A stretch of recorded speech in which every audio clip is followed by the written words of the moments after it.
Before we turn to the 17th century, I'd like to start with something closer, a moment we all remember. Think back to the first month of COVID-19. The world stopped, streets emptied, ordinary gestures such as greeting a friend, sitting next to someone in a lecture, breathing the same air, suddenly felt dangerous. We stayed home, disinfected surfaces, counted the days. We worried for ourselves, but even more for those we loved. And amid that fear, something interesting happened. People returned to old gestures. Some lit candles or prayed, others recited psalms or turned to remedies passed down by their grandmothers. Science and faith, medicine and ritual found themselves side by side, all attempts to regain some sense of control in a world that has lost it. Hold on to that feeling. The remedies, prayers, and protective measures we'll examine today are separated from us by centuries, but they emerged from the same impulse. When medicine offers no certain cure, where else do we turn?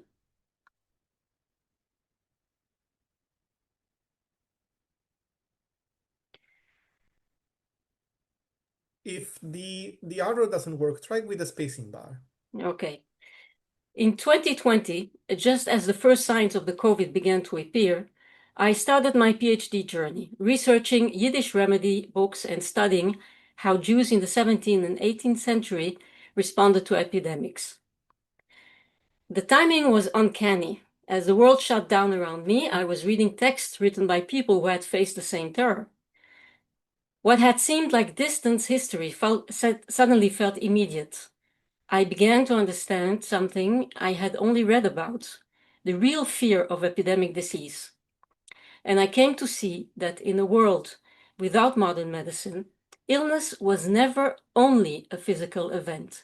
It was also a moral test, a sign that something had gone wrong between humanity and God. To heal the body, one also had to heal the soul. That tension between medicine and piety, between the practical and the spiritual, is at the heart of what we'll explore today.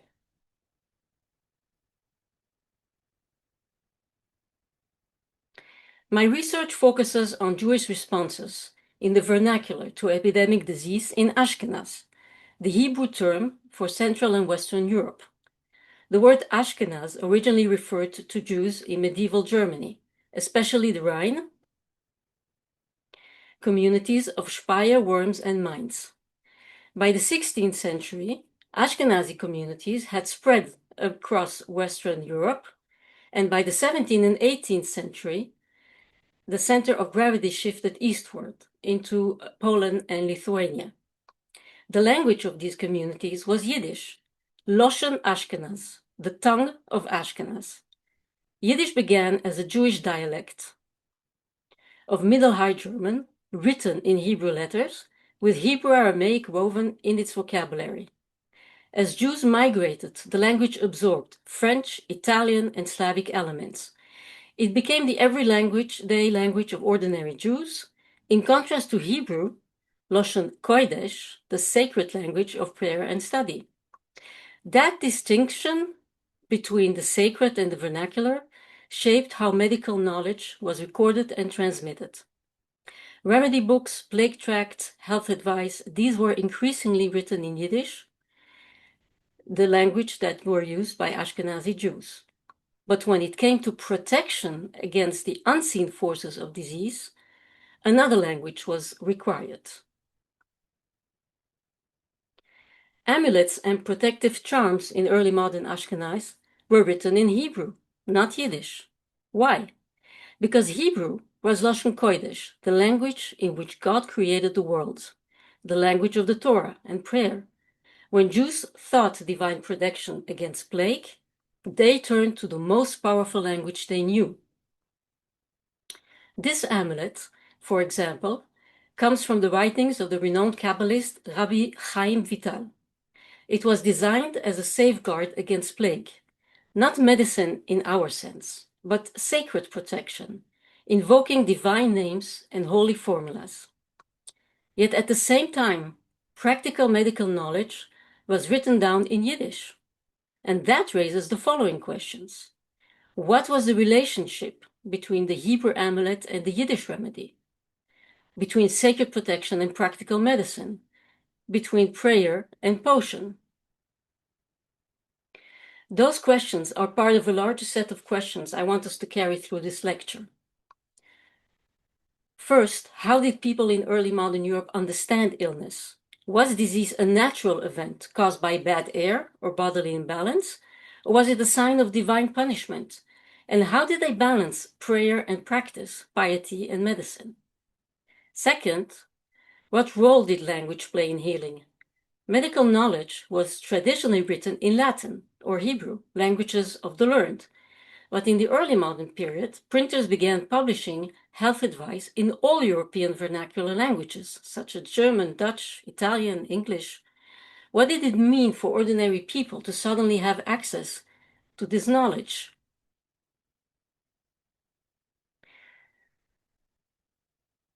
Where was the boundary between the natural and the supernatural, between the herb and the amulet, between the recipe and the prayer? We'll explore these questions through 3 case studies: a Kabbalist spider remedy from 1703, a Yiddish plague manual with 18 rules for survival, and the Jewish doctors' vaccination campaign in 1808 that brought together faith, medicine, and community. But before we meet them, we need to enter the world they came from, a world where epidemics were not only medical crises, but also moral ones. In the 17th and 18th century, plague, smallpox, and typhus swept across Europe, killing millions. People faced the same fears we knew during COVID, but with far fewer answers. There were no hospitals as we know them, no vaccines, no understanding of bacteria. When illness struck, people asked not only, how can I recover, but also, what does it mean? Across religions, Judaism, Christianity, and Islam, the answer was often the same. Epidemic disease was a sign of divine anger, a call to repentance. In 1636, for example, the English government issued a form of common prayer and fasting to halt God's heavy visitation. Communities held public fasts, composed new prayers, and organized processions of penance. Preachers declared that repentance was the best medicine. For Jewish communities, the dangers of plague were compounded. Jews often lived in poor, crowded neighborhoods on the edges of town, where disease spread quickly. Because plague hit these areas hardest, Jews were sometimes falsely blamed for spreading it, adding persecution to the burden of illness. Yet many Jewish practices, regular immersion in the mikveh, ritual bath, and washing of hands before meals, may actually have offered some protection for limited times. Physicians in these periods struggled to define the plague. It seemed everywhere, yet unpredictable. Ancient writers like Galen had spoken of seeds of disease, and in 5046, the Italian physician Girolamo Fracastoro described 3 ways illness could spread: by direct contact, indirect contact through objects, or through the air. But the full science of infection would only emerge centuries later with bacteriology. But already people sensed that disease could pass from body to body. So healers and religious authorities responded with both spiritual and practical measures. They fasted and prayed, but they also prescribed vinegar, ventilation, and quarantine. Health was understood as both physical and moral. When divine harmony was disturbed, sickness followed. To heal the body, one also had to repair the soul. So how did ordinary people learn to protect themselves? Where did they turn for guidance? In early modern Europe, the real healing often happened at home, in kitchens and attics, with recipes passed down through centuries. With the rise of vernacular printing, that began to change. Printers across Europe produced health manuals in English, German, Dutch, Italian, and French, books with titles like Regiments of Health, Books of Secrets, and Plague Tracts.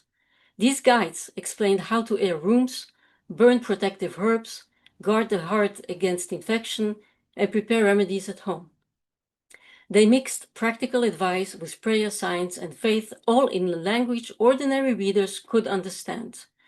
For the first time, medical knowledge was no longer locked away in Latin libraries. It was available to anyone who could read or who knew someone who could read it to them. The vernacular book became a lifeline. The Dutch Republic offers a vivid example.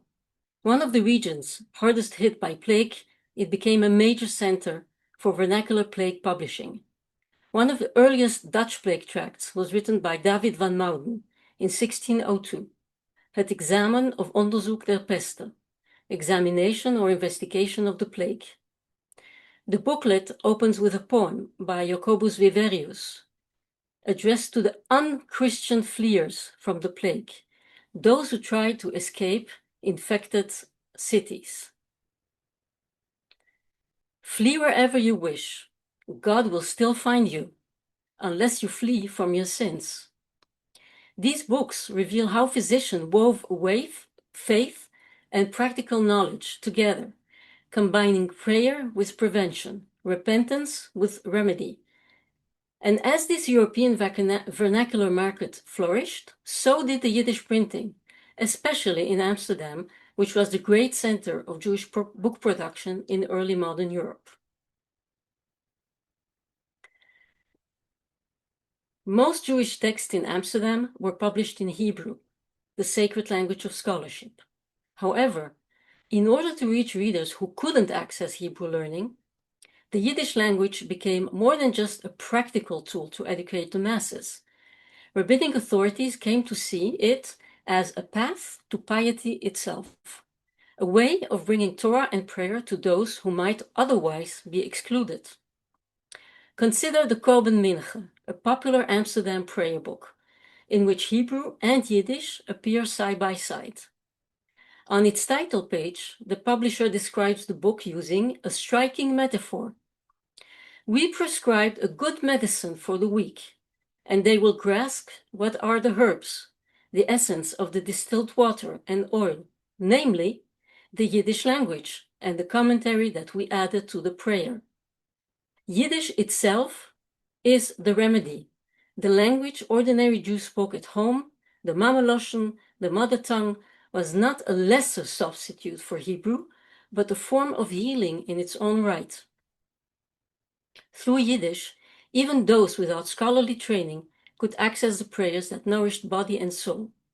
This is the world we're entering, one where language, faith, and medicine were deeply intertwined, where a prayer book could describe itself as a prescription, and where the boundary between the sacred and the practical was never quite fixed. We've seen how Yiddish served as a language of prayer, but now we will see how it became the language of healing. Between 1650 and 1800, printers in Amsterdam and across Europe produced small Yiddish remedy books, practical guides for ordinary readers who couldn't access Latin or Hebrew medical texts. These books offered two kinds of cures: refues, natural remedies drawn from herbs, foods, and practical medicine, and segules, remedies that worked through spiritual or sympathetic means, amulets, charms, and rituals rooted in Jewish mysticism and Kabbalah. What is striking is that these two categories often appeared side by side, without any sense of contradiction. A single book might teach you how to cleanse the air with vinegar, wash your hands carefully, and prepare an amulet to hang around your neck, all on the same page. If a remedy worked, it was valid, whether it came from nature or from faith. Authors assumed their readers that these cures were boduk umnusei, tried and tested. They even transliterated Latin drug names into Hebrew letters, so that ordinary Jews could walk into an apothecary and ask for what they needed. These were practical books for real emergencies, blending the natural and the supernatural into one single toolkit for survival. Let us turn now to our first case study. In 1703, a Kabbalist named Tzvi Hirsch Chodsch published Sefer Segulas Urefus, the Book of Charms and Remedies, in Amsterdam. Chodsch has been active in Krakow before arriving to Western Europe, and his book reflects both Jewish mystical tradition and the broader healing culture of his time. Among the many remedies in this collection, one caught my attention: a cure for intermittent fever, the kind of recurring fever that rises and falls over days or weeks, often associated with epidemic illness. The remedy involves a spider. Here is the recipe. You may want to note this down. This is how to prepare an amulet against all kinds of fevers. Take 2 shells of a walnut, make a hole in it, put inside a spider and 3 living flies and 3 peppercorns. Close the hole with tar. Let the amulet hang for 9 days, and then throw it into the water. What is happening here? This is called sympathetic magic. The walnut shell stands in for the human body. The spider and fly symbolically draw the illness into themselves, the spider consuming the fever as it consumes its prey. After 9 days, the amulet is cast into running water, which carries the sickness away forever. The body is cleansed, the illness is gone. To modern ears, this may sound like superstition, but the spider had a long history in both folk and lurid medicine, and Chodsch the Kabbalist was drawing on traditions far older than his own. The use of spiders in healing stretches back centuries, and not only in folk tradition.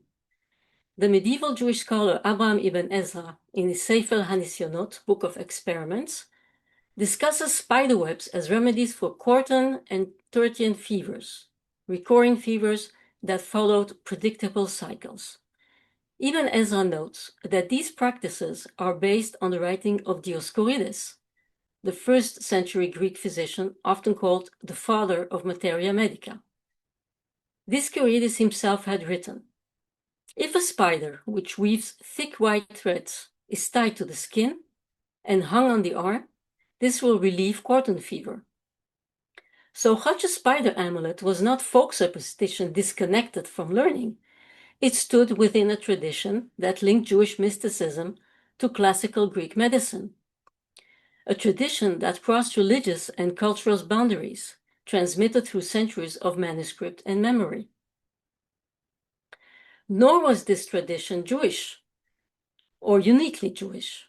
Across Europe, similar spider remedies appear in many centuries, in many cultures, evidence of a shared healing imagination. In the German Alps, people believed that swallowing 3 to 9 spiders before breakfast could eat up the fever. To make this easier, the spider was sometimes hidden inside a plum.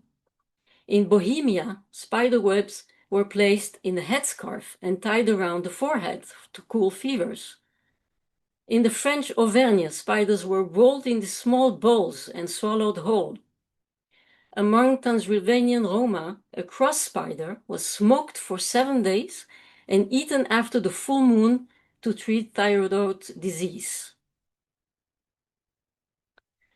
The Handwörterbuch des deutschen Aberglaubens, the Dictionary of German Superstition, catalogs dozens of such practices. Spiders worn on the body, crushed into powder, swallowed with oil, carried into nutshells or thimbles, or locked in small boxes where, over the course of 7 years, they were believed to transform into healing stones. Why were spiders so widely trusted? Perhaps because they were available and familiar, perhaps because patients preferred them to the harsh purges and bleedings that learned physicians often prescribed, or perhaps because the spider's steady, patient spinning, its ability to trap, bind, and consume, seemed to mirror the body's own struggle against illness. In the logic of sympathetic medicine, such resemblances were not mere a metaphor, they were how healing worked. For centuries, learned physicians dismissed these remedies as peasant superstition, but eventually the evidence became hard to ignore. In 1809, Dr. Robert Jackson published an article in the Medical and Physical Journal of London titled "On the Virtues of the Spider's Web." He opened with a remarkable admission: "I am induced to submit to your consideration a short notice of the effects of a remedy which some may perhaps regard as too vulgar to be admitted in the physician's catalogue. The spider's web is known to many of the common people as a cure for ague and fever, but I believe that few of the regular practitioners have yet employed it." Jackson went on to report that cobwebs diminish morbid irritability and calm irritations, both of the body and mind, in a degree far exceeding any drug or remedy within the circle of my knowledge. What the common people had known for generations, learned medicine was only beginning to acknowledge. Today, modern medicine has rediscovered the spider, though it speaks a different language. In the 19th century, European doctors began using spider webs to dress wounds. The silk is naturally clean and rich in vitamin K, which helps blood clot. Soldiers in the Napoleonic Wars reported packed cobwebs in their wounds to stop bleeding on the battlefield. Contemporary scientists have taken this further. Spider silk, it turns out, is biocompatible. The body doesn't reject it. Its proteins resemble collagen, the material that forms human skin. It is strong, flexible, and antimicrobial. Researchers are now exploring its use in wound healing, tissue regeneration, and even nerve repair. So what Hodge, the Kabbalist, explained through a segula, a charm, and sympathetic magic, modern science now described through molecular biology. Early modern healers didn't have a microscope, but they had centuries of careful observation and a symbolic imagination that often preserved real medical knowledge. They encoded a therapeutic logic that linked body, nature, and cosmos, a logic that made sense to patients and practitioners alike. Similar spiders' remedies appear in Arabic, Latin, Irish, and Germanic traditions as well. The Book of Charms and Remedies stands at the crossroads of these healing cultures, a Yiddish book that wove together threads from across Europe and the Mediterranean, faith and magic and medicine, bound into a single web. From Hodge's spider amulet, a remedy rooted in sympathetic magic, we now turn to our second case study, a Yiddish plague tractate that offered not one cure, but an entire system for survival. By the late 18th century, the world of Jewish healing was changing. Jewish students were beginning to gain admission to European medical schools. At the same time, Christian scholars, Hebraists who studies Hebrew text, were increasingly curious about Jewish learning. One of these scholars was Oluf Gerhard Tixen, a Christian Hebraist at the University of Rostock, who corresponded with many Jewish students and intellectuals. Among the papers found in the Tixen archives was a remarkable document, a Yiddish plague tractate sent to him as part of this scholarly exchange. The tractate itself is fascinating, but so is its presence in a Christian professor's library. It offers a glimpse into the networks that were forming in the 1770s, just before Jewish emancipation in Germany, when rabbis, Jewish physicians, and Christian scholars were beginning to share knowledge across religious boundaries. This is the world from which our second case study emerges.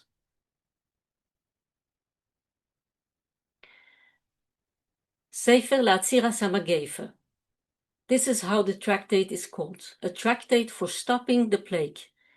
It is the only Yiddish plague booklet known to survive, printed in Frankfurt an der Oder around 1771.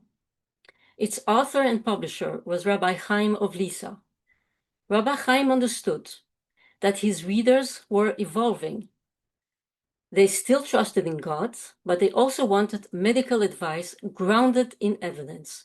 They wanted to know that the guidance they followed had been tested and approved, not only by rabbis, but by physicians as well.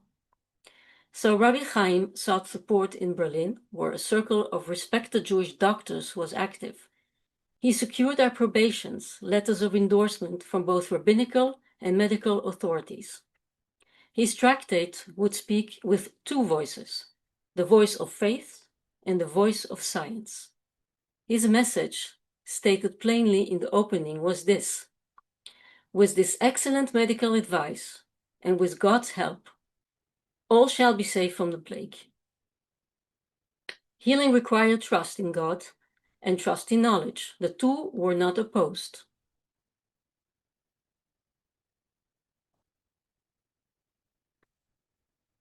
Let's read together Rabbi Chaim's introduction to the readers. I will read it to you in English. Book for the cessation of the plague. Here are remedies for all people in order to show how to be careful when there is a time of fear, as unfortunately is happening now in several places, meaning Poland. Even in such places where there is still nothing, one is obliged to be careful. It is also tried and tested in order to prevent other illnesses as well, with God's help. If only one keeps the tried rules, such as those we have brought in this booklet, in a clear and understandable way.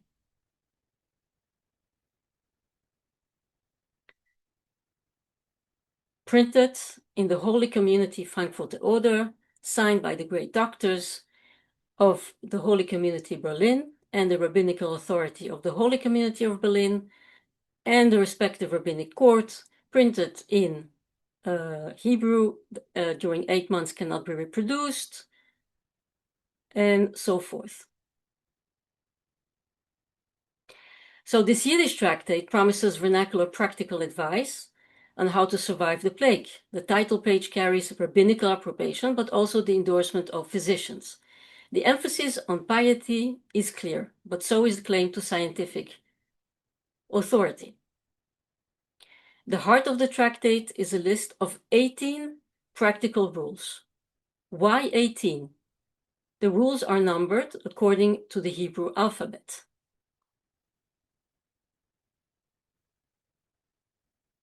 Aleph is 1, Bet is 2, Gimel in 3, is so far on until you come to Yudchet or Chai, which means in Hebrew, Chai means life.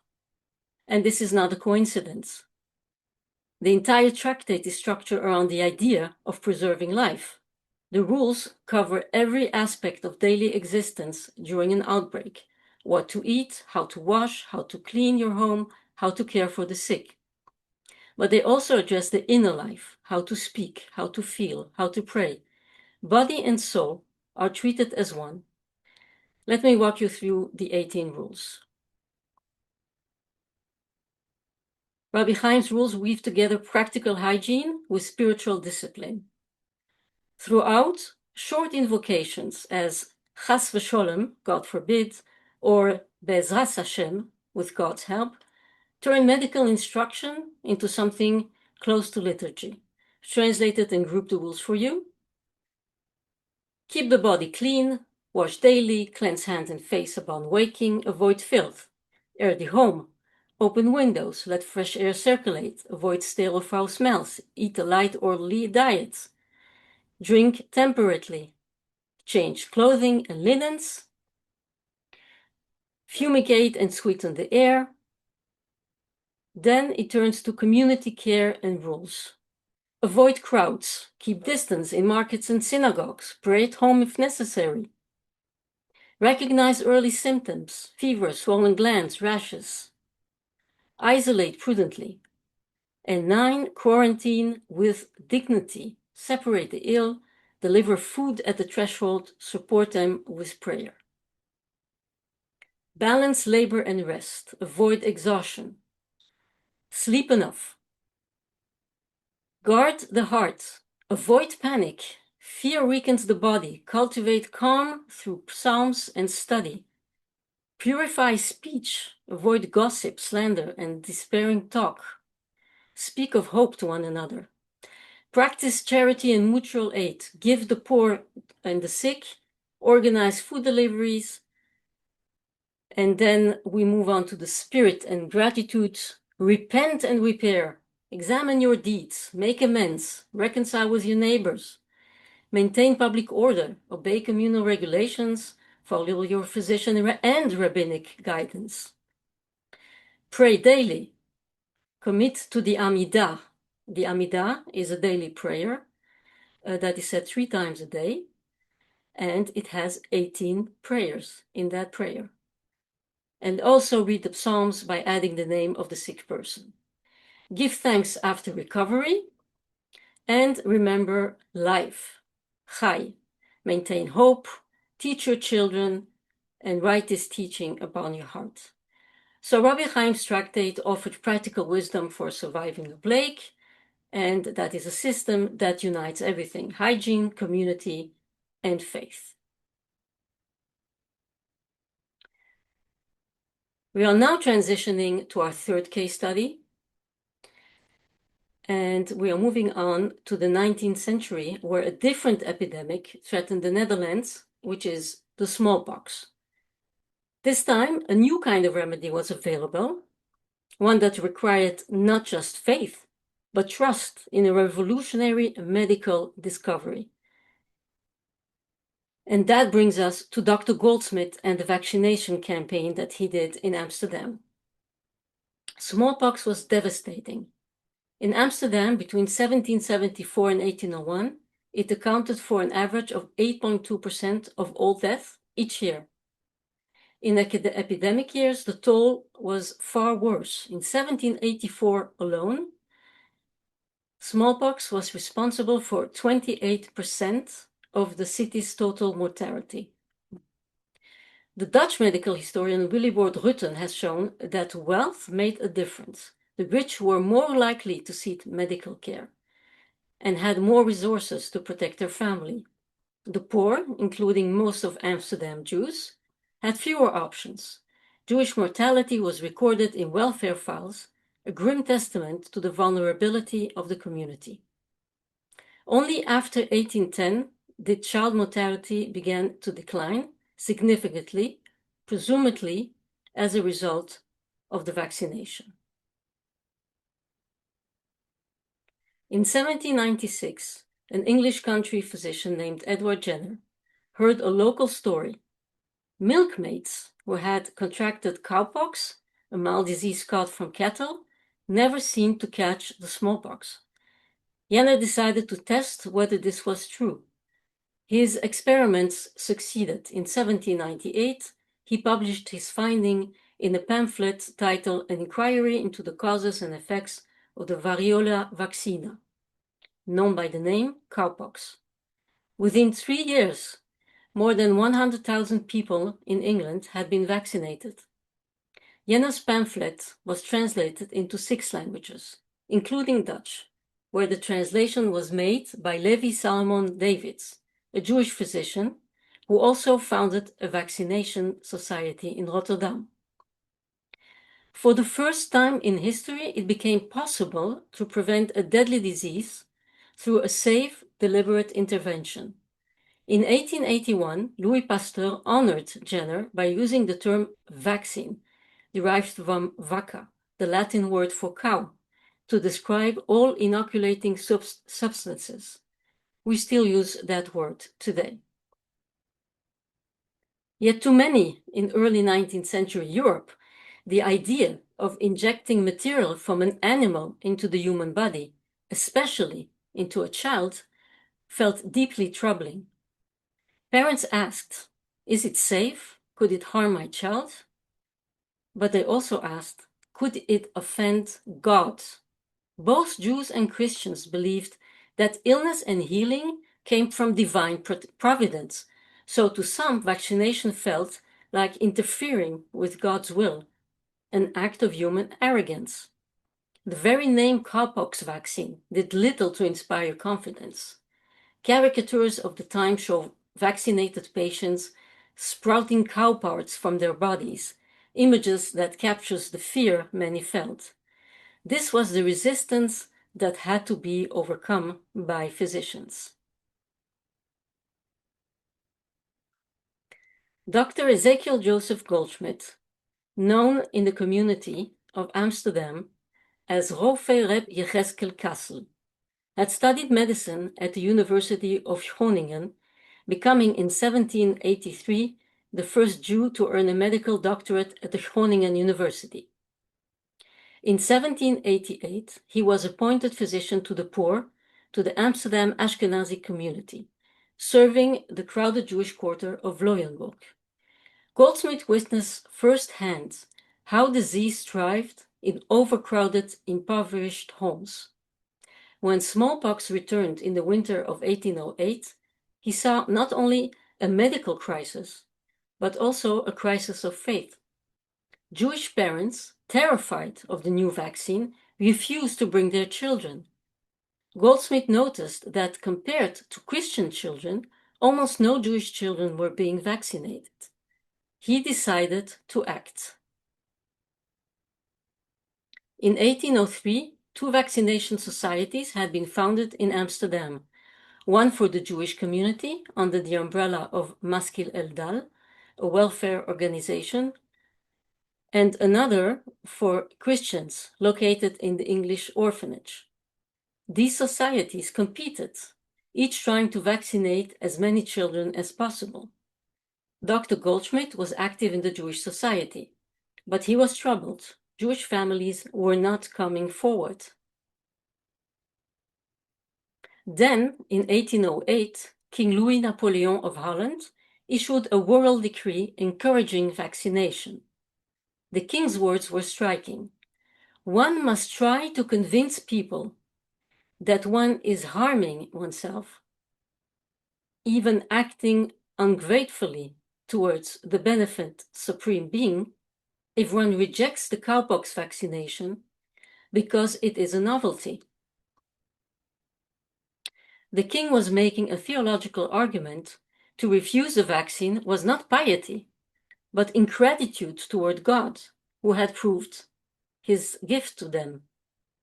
Emboldened by the royal decree, Dr. Goldschmidt approached the Parnasim, the lay leaders of the Ashkenazi community, and he urged them to endorse vaccination publicly, framing it not only as a safe vaccine, but as a mitzvah, a sacred duty to preserve life. He offered to vaccinate children free of charge in his own home, and he ended his letter with a remarkable statement. It would be all the more pleasing to me if still more children of other denominations were sent to me as well, in order to demonstrate to everyone that when it comes to doing good, faith makes no difference. It is for that reason, gentlemen Parnasim, that I wish that through your intercession it might be arranged that Jewish pupils in the city schools be directed to my institute for vaccination. Signed, Yecheskel Rofe. The Ashkenazi community of Amsterdam agreed, and in 1808, the welfare organization Maskil Eldal published a remarkable manifesto, a Yiddish broadsheet printed by the Probst Press, urging Jewish parents to vaccinate their children. The title of the manifest was blunt. Announcement. Blessed is he who considers the poor. The Lord will deliver him in times of trouble. The combination of a Yiddish headline with Hebrew verses was typical of early modern Yiddish print, lending the message both religious authority and emotional weight. Let me read you some of the key passages. It is already common knowledge concerning the greatest discovery of physicians regarding the cowpox inoculation. With the aid of the Creator, this inoculation has been successful and has already borne fruit and possesses the quality to save children, God save them, from the traveling plague of smallpox. Even more, it has been found to do no harm, as learned physicians confirm, and as our eyes can daily see. We, rulers of the Maskil Eldal Association, have endeavored to favor the children of the poor of our people whose fathers are incapable for paying this.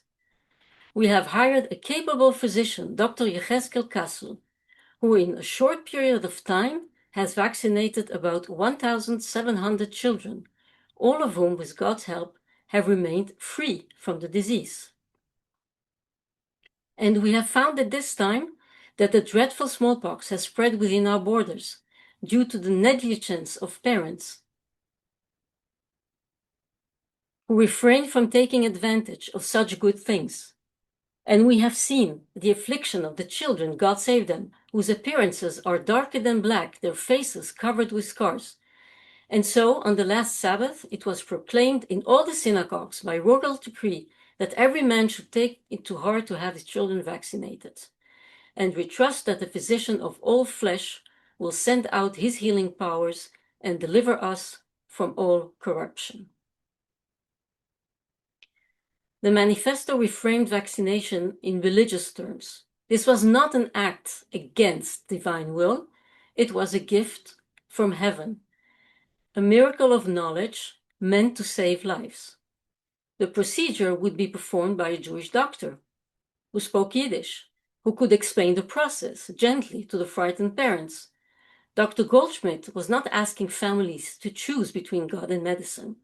He was showing them that protecting life was the religious act. This vaccine is a gift of heaven. It will save your children, not endanger them. Goldsmith's efforts did not go unnoticed. In 1817, the Christian physician Dr. Nieuwenhuis published a medical survey of Amsterdam, documenting mortality and disease patterns. In 1818, he praised Dr. Goldschmidt and the work of Maskil Eldal. Our Jewish fellow citizens set us a praiseworthy example in this regard. A benevolent society of humanitarians united under the name Maskil Eldal, which had been established to support the care of their poor, sick co-religionists, reunited, at the proposal of Mr. Goldsmith, one of their most active physicians. He offered to carry out the cowpox vaccination for the needy portion of the Jewish nation free of charge, and for that purpose set aside a suitable space in his own house. A Christian doctor praising a Jewish physician for work done across religious lines. Hundreds of children were vaccinated. Infection rates dropped. Dr. Goldsmith's initiative marked a turning point, demonstrating that piety and science could walk hand in hand. To vaccinate a child was not to challenge God, it was to fulfill his commandment to preserve life. In Goldsmith's view, human wisdom was not opposed to divine will, it was a reflection of it. To heal was to serve.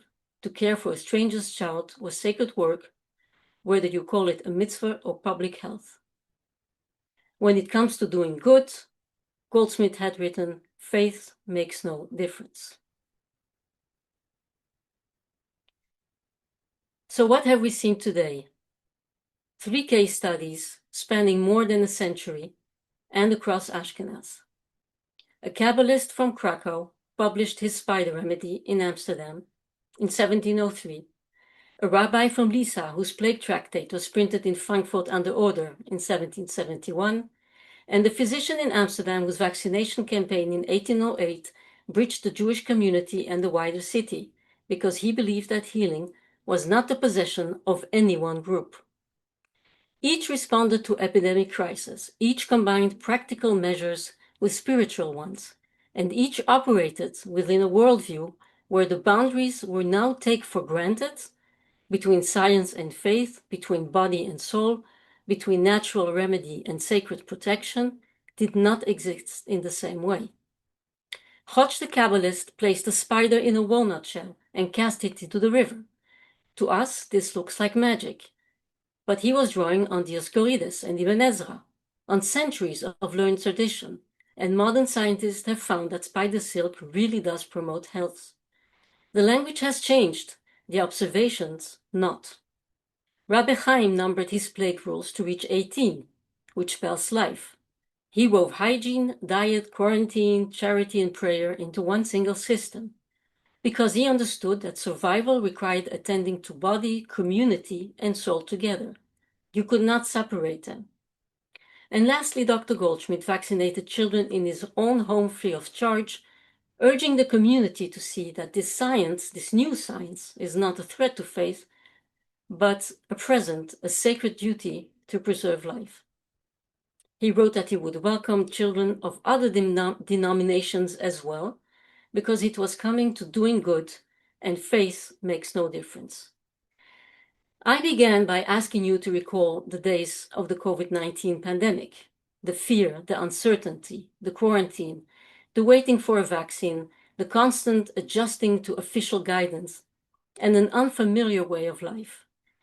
The rabbis, physicians, and healers whose texts we've read today wrote for readers facing exactly that kind of moment.